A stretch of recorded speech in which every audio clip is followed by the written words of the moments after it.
Now, we have our second break, and we don't have the actual parts or stems from vocalists just yet.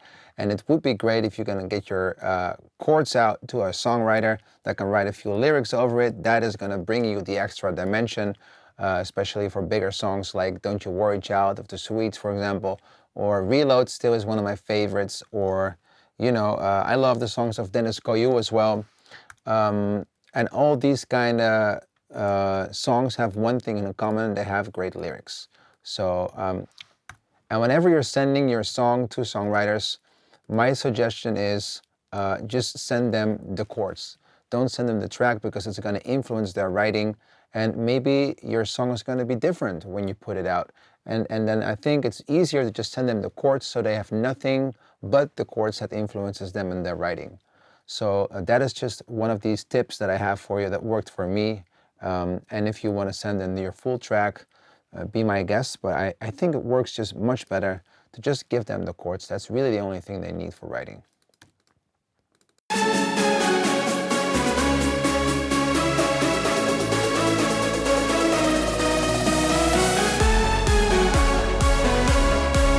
Okay, something is going on with the bass there.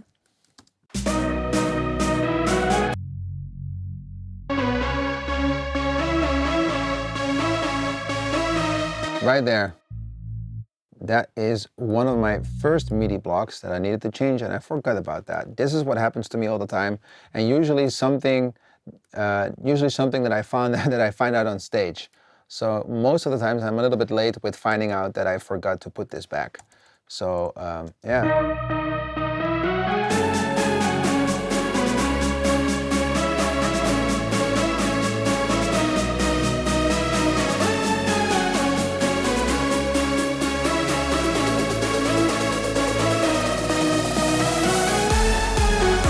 Okay, it's still going wrong. It's right here. And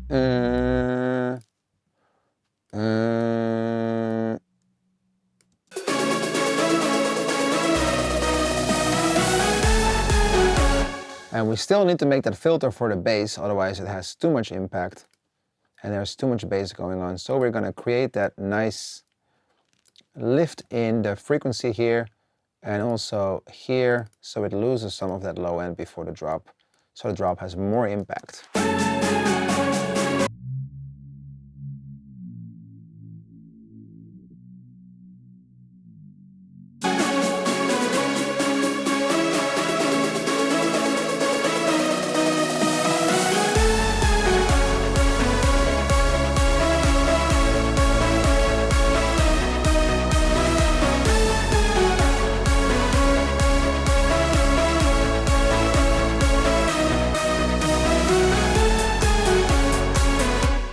Okay. I hear a lot of mixing things that need to be done, but we're gonna get there in part 3 of our course. For now, I just want to finish the arrangement, and we're almost there. I'm gonna get this part here in the beginning, and this is a funny thing.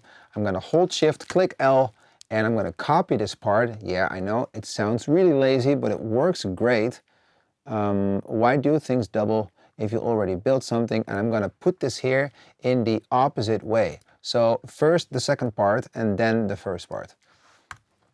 And you'll see that you'll have the fundament of an outro already, and you'll know that the timing is good too, because you already put it in the right timing for the intro.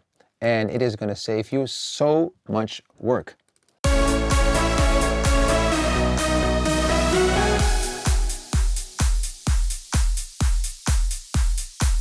I think for an outro you kind of want to have your chords going.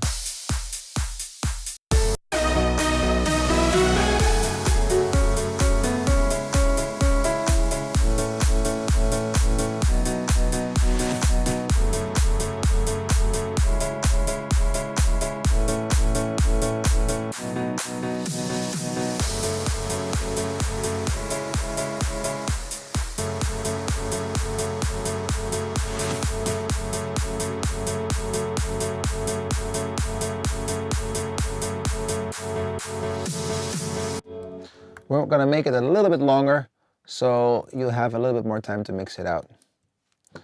You never know.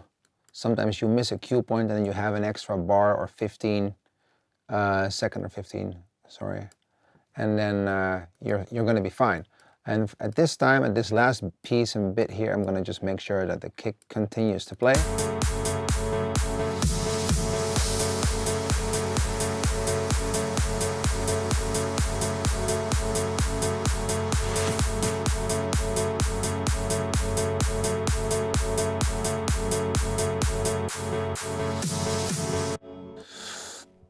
Okay, well, it needs a filter, so we also filter this part here. I'm going to make a low cut, just easy and nice on the factory EQ of Logic.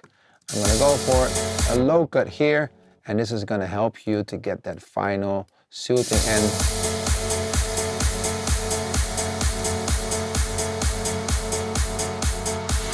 Oh, did that just make an automation? Yep.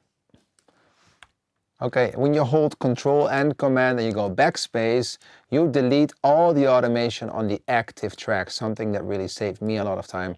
So you kind of want to try that out. It's going to make sure that you don't have to swap an endless amount of times between different filters here. So you can just delete everything, everything that you've drawn just by holding Command and Control, then do backspace. I just wanted to activate the high part here, and now I can go on, click it.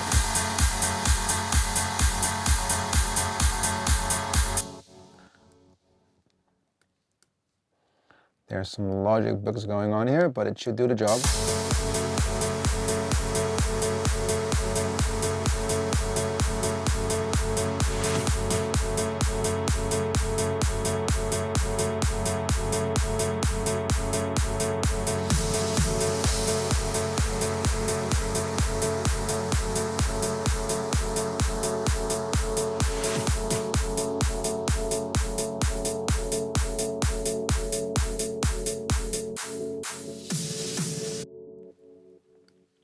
It can be so easy, guys.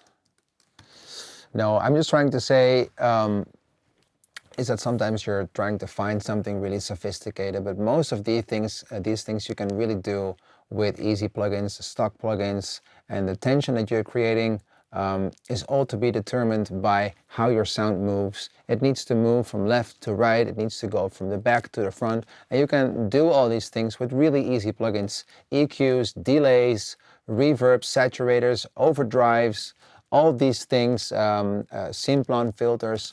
You have to make sure that something is happening in your record all the time. Now, it can be an effect, it can be a plugin, it can be, you know, a crash. As long as something is happening, people shouldn't become bored. Now we have an outro here, and I think we have the global ending of the song. We have the structure. Everything looks like it has the right timing. The song is 4 minutes long, which is just long enough to play it out on a live stage without having to worry about the timing of the song. Now, in the last chapter, I want to talk about how do I easily create a radio edit for this, or a Spotify edit. Well, it's really easy. We just have to cut off a few things, and you're going to see that in the next chapter.